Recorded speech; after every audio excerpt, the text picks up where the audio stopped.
I never quite understood what it meant to be unwanted until I realized that my entire life had been built around someone else's light. My sister, the so-called golden child, was the center of our family's universe, a radiant presence that shone so brilliantly it obscured every other soul in our home. And I, born so close in age yet so far removed in worth, learned early on that love in our family was a currency to be measured, allocated, and hoarded for her benefit. This is my true story, a chronicle of sorrow, betrayal, and ultimately, a hard-won revenge that blossomed on the day I married the man who helped me reclaim my dignity. From my earliest memories, I was marked by invisibility. Birthdays, school recitals, and even family vacations were never truly mine to claim. They belonged to my sister. Every cake, every present, every heartfelt compliment was tailored not for me but for her. My birthday cake, a sweet symbol of celebration and love, was always forced to be her favorite flavor, even though I loathed it with a passion I could barely hide. I watched, heart aching, as my parents lavished attention and gifts upon her, their voices rising in praise of her every achievement. When she was scolded for a minor mistake, my own transgressions, however trivial, were blown into full-scale disasters. If she accused me of wrongdoing, my guilt was magnified until I felt I deserved every punishment they could muster. But if I dared speak up or even hint at the imbalance, my complaints were met with derision, a lighter rebuke, or an explanation that, "You just don't understand." It was as if my very existence had been planned as a shadow, cast aside to let her brilliance shine. I came to internalize that I was the punching bag, the scapegoat, the one who could never quite measure up to the flawless image my parents held of her. In the halls of our modest home, every whispered word, every silent look reinforced the message: I was lesser. The loneliness that pervaded my early years was palpable.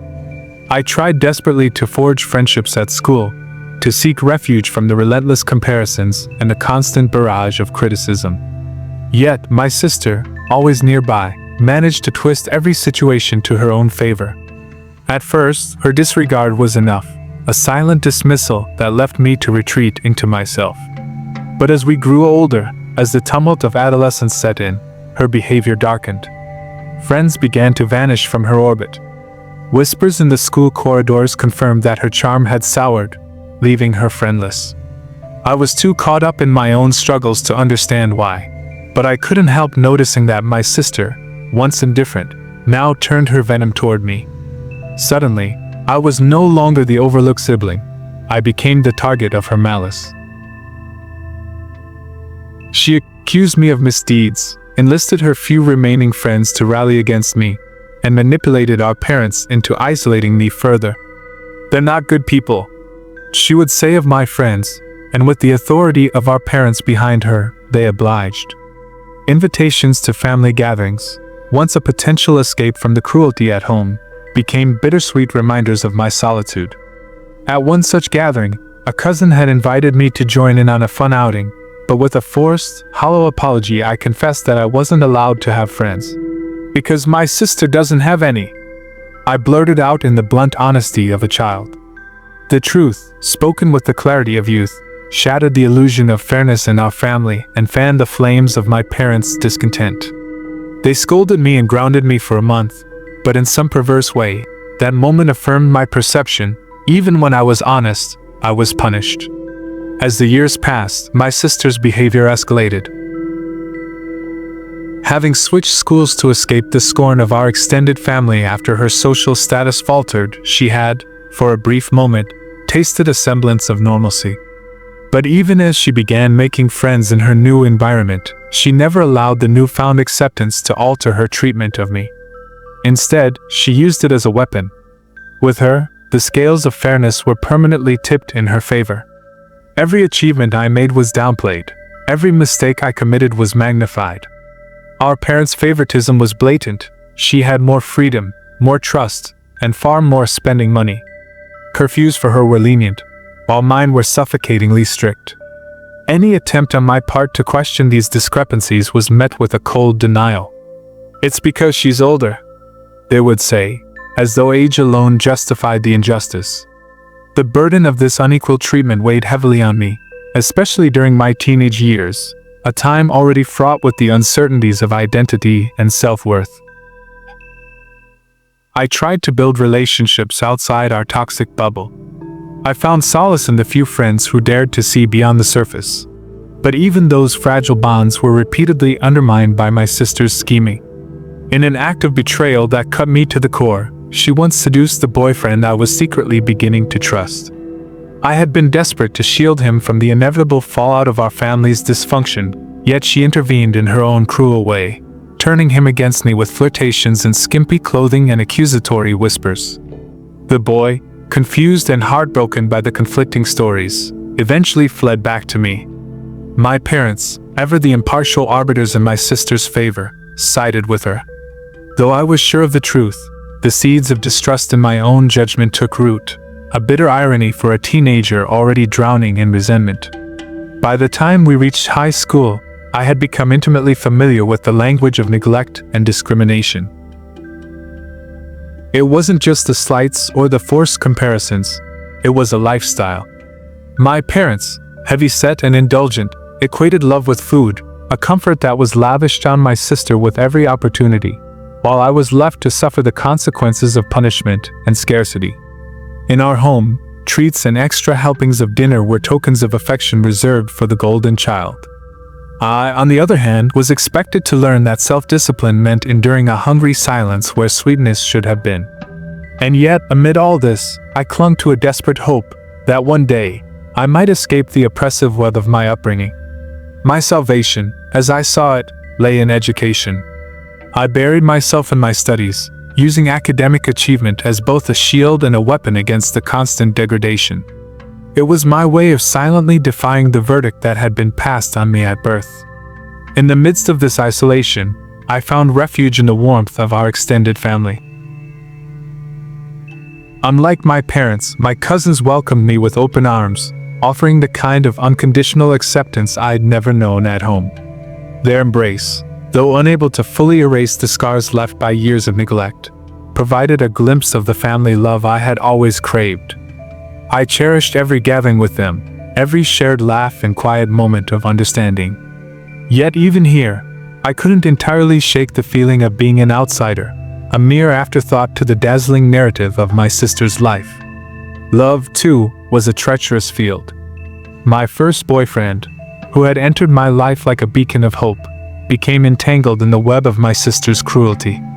Despite my attempts to keep him at a distance, my parents insisted on meeting him, convinced that he might help steer me onto the right path. Our relationship was continually sabotaged. At one point, when we were forced apart, he returned with the grim news that my sister was flirting with him. The image of her in provocative clothing, batting her eyelashes and casting sly glances, was enough to shatter any remnants of trust. In the maelstrom of conflicting accounts, her fabricated story versus his wounded honesty, I felt the weight of the injustice, my anger simmering quietly under the surface. My parents, in their usual bias, chose the narrative that best suited them, dismissing my feelings as the whims of a discontented teenager. I tried to tell myself that my sister's actions were just another symptom of our dysfunctional family dynamic, but it was hard to ignore the pattern. With every failed relationship, every accusation of infidelity, the sense of betrayal grew. I began to see the truth, that my parents' constant comparisons had skewed my reality, leaving me to believe that I was incapable of making the right choices, even when the evidence was clear. Graduation loomed on the horizon, a bittersweet marker of my transition from a life of perpetual discrimination to one of uncertain independence.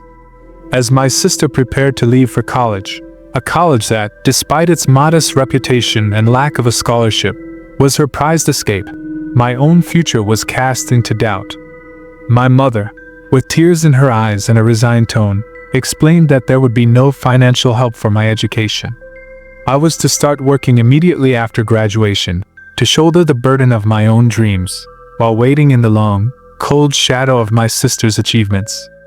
I accepted this grim forecast with the detachment of someone who had long since ceased to expect love or fairness from those who were supposed to care for me.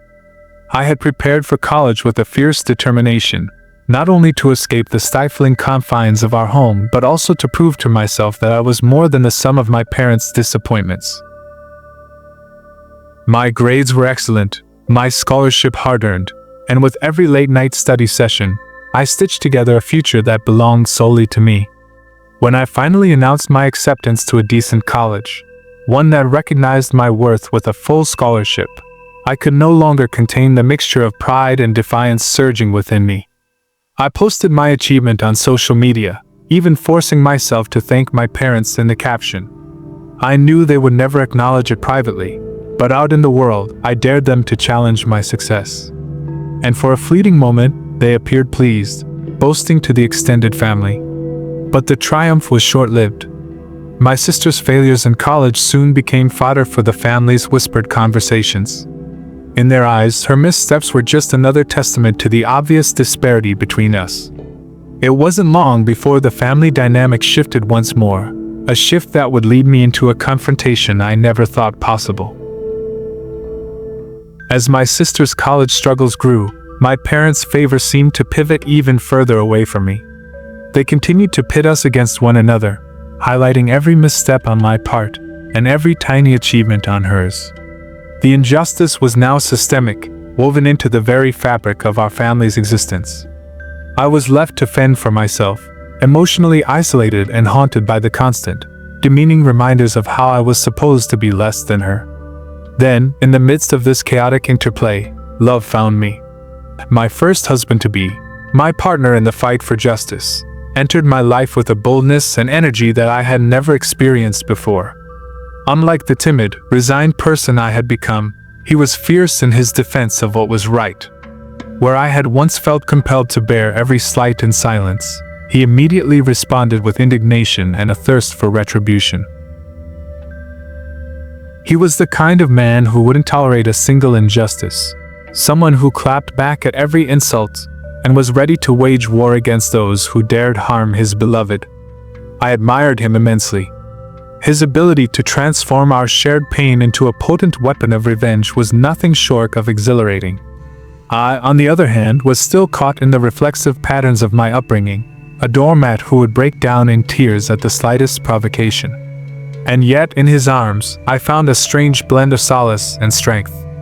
Even as I trembled at the thought of confronting my past, he stood by my side, urging me to seize the reins of my destiny. The day of my wedding dawned with an air of both anticipation and dread. It was to be a celebration of love, a fresh start, a break from the bitterness of my past. But as the details of the day were hammered out, a shocking demand emerged from my parents. They insisted that my sister, despite everything, should walk down the aisle before me. Their reasoning was absurd and cruel. Apparently, it wasn't acceptable for a younger sister to marry before the older, and they claimed that my sister needed the experience of being a bride. They envisioned a grand spectacle where my sister would steal the spotlight, leaving me to fade into the background, just as I had always been forced to do. When my husband, ever the firebrand, learned of their proposition, he was incensed. He saw the suggestion for what it was, a final, devastating blow aimed at me, a calculated attempt to humiliate me on what should have been the happiest day of my life. He immediately began devising a plan, whispering strategies and insidious countermeasures as we sat in the quiet moments leading up to the wedding. The plan was simple yet audacious.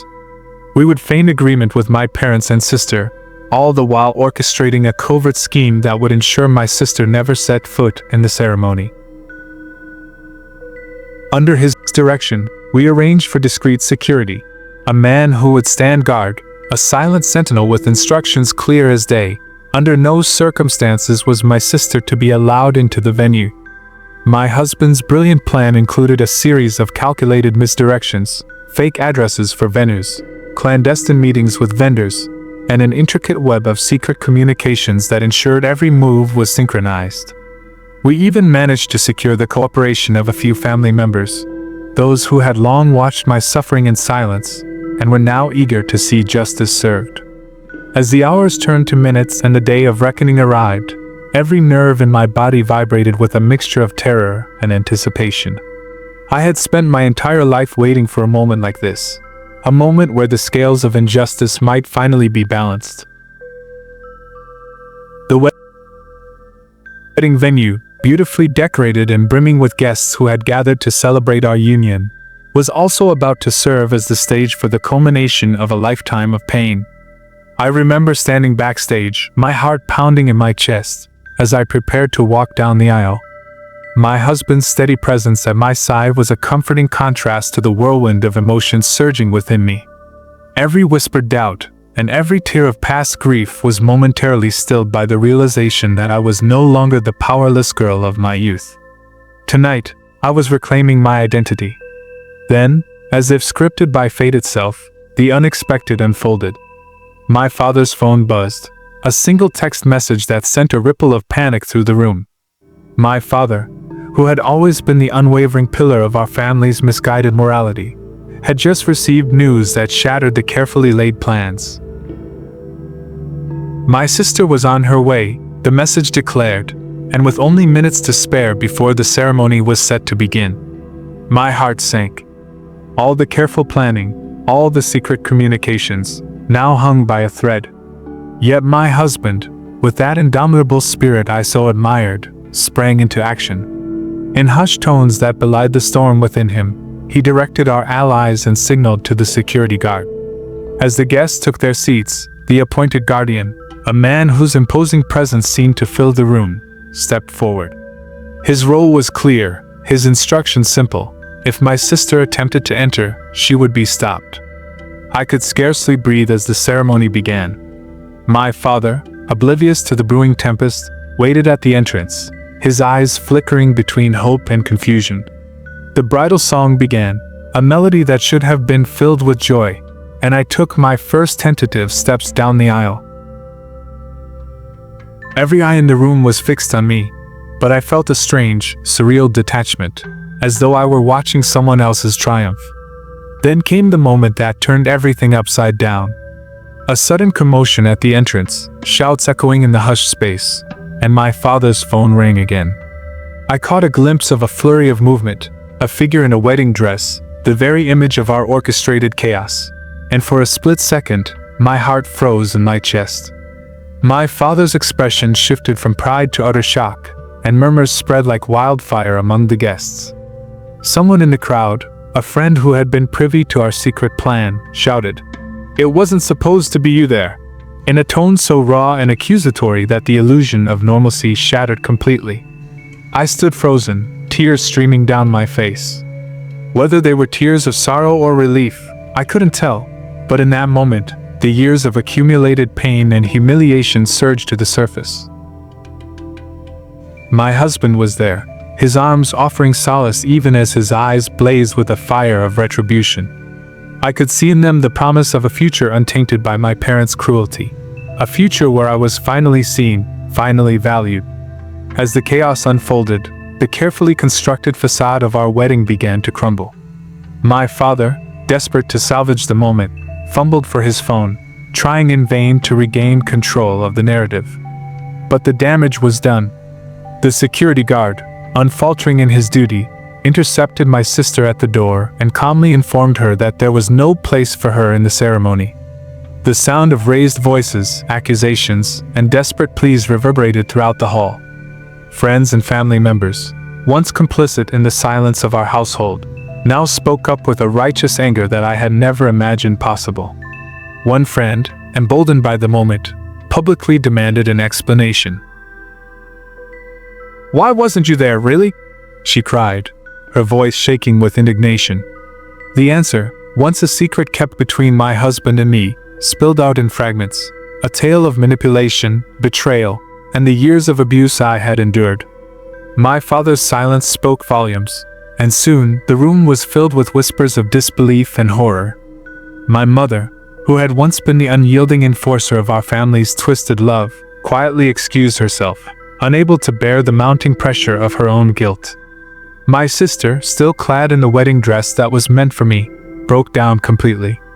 She sat on the floor, kicking her legs in a childish frenzy of tears and screams, a stark, painful contrast to the dignity that I had fought so hard to maintain. In that moment, I saw not the flawless golden image my parents had always worshipped, but a vulnerable, broken girl, desperate for the approval that had been so cruelly withheld from her. Yet, even in her agony, I could not let go of the justice that had long been overdue. The security guard, firm and unyielding, became the arbiter of our fate that day. My father, red-faced and enraged, attempted to coerce him, even threatening to call the police, but the guard's resolve did not waver. He explained calmly that he was following orders, a command that was as clear as day and as final as the drop of a gavel. My husband's whispered words of victory and vindication filled my ears, each syllable reinforcing the truth. I was finally free from the chains of my past.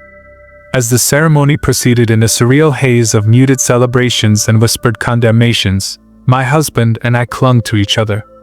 Every detail of that day, the stolen glances, the covert signals, the orchestrated disruptions, was a testament to the long and arduous journey that had brought us here. The wedding, though fraught with turmoil, became a cathartic culmination of years spent in the shadows.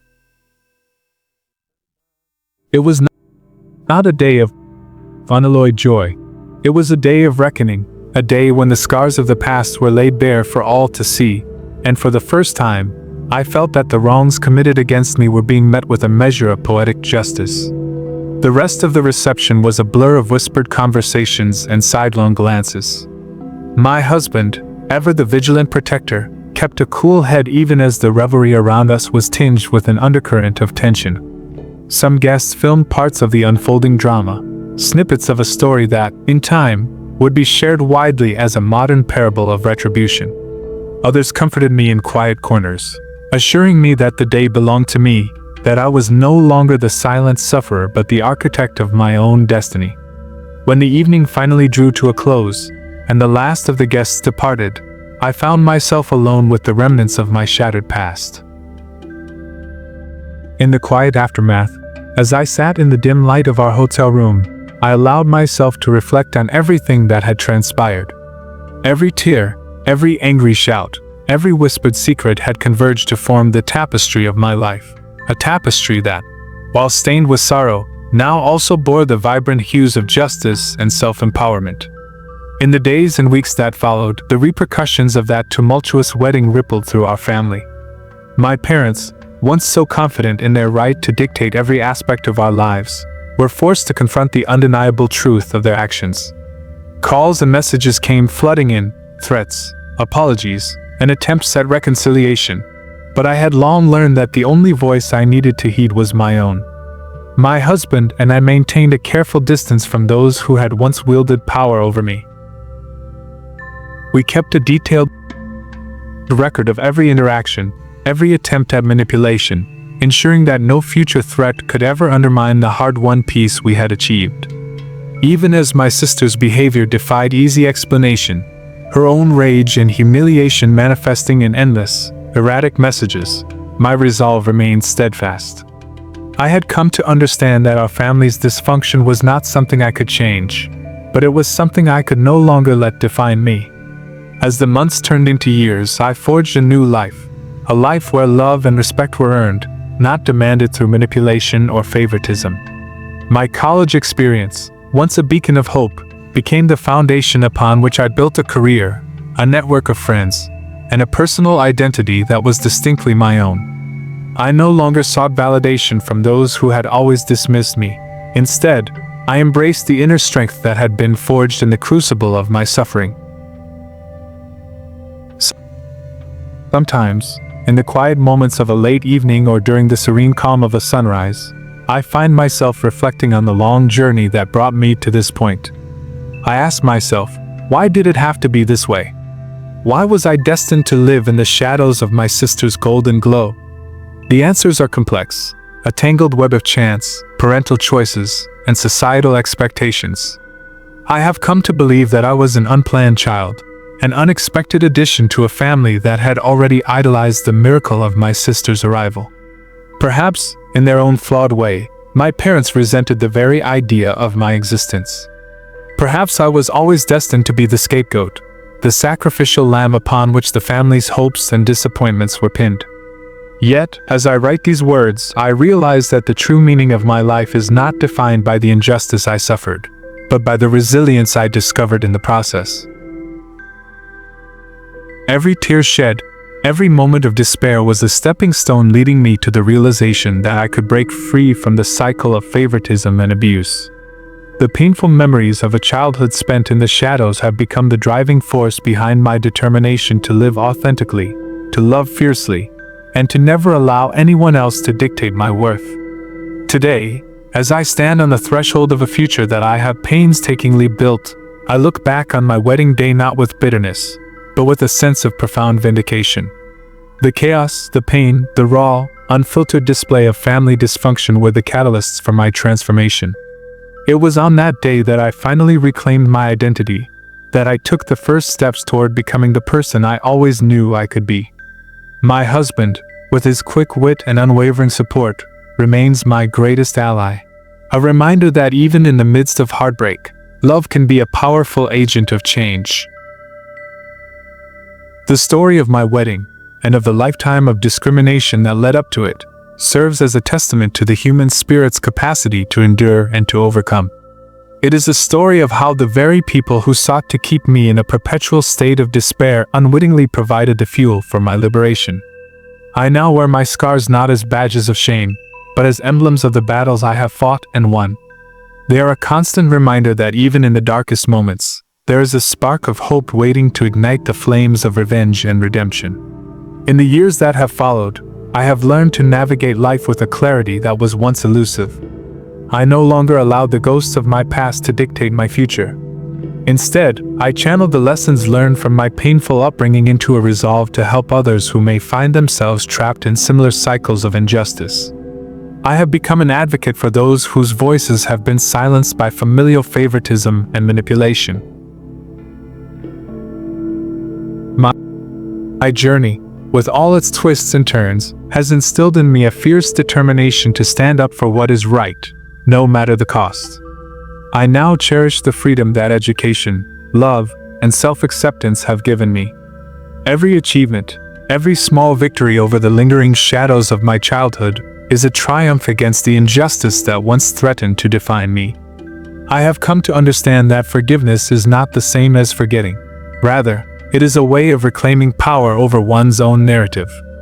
I do not seek to erase the past, but to transform it into a source of strength, a legacy that I can pass on to those who struggle in silence. As I write these words, I am reminded that the future is a canvas yet to be painted, each brushstroke a choice made in defiance of the chains that once bound me. My parents and my sister continue to exist in their own ways, a part of my history that I cannot change, but which no longer holds sway over my destiny.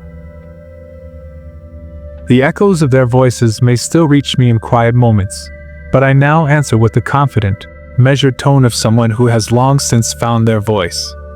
My husband and I continue to build our lives together with a blend of humor, passion, and a shared understanding that true love is worth fighting for. Our wedding, though marred by the unexpected turmoil of that fateful day, remains a turning point, a day when justice, however delayed, finally arrived. The memory of that day serves as both a cautionary tale and a beacon of hope, a reminder that even the most deeply entrenched injustices can be confronted and overcome. Looking back, I sometimes wonder if my parents ever truly understood the magnitude of their actions. Did they ever realize that by elevating one child above the other, they were sowing the seeds of a lifetime of pain and rebellion? I have long since stopped seeking answers to questions that may never be resolved. Instead, I focus on the present, a present where I am the architect of my own happiness, where my worth is defined not by the opinions of those who once deemed me unworthy, but by my own inner light.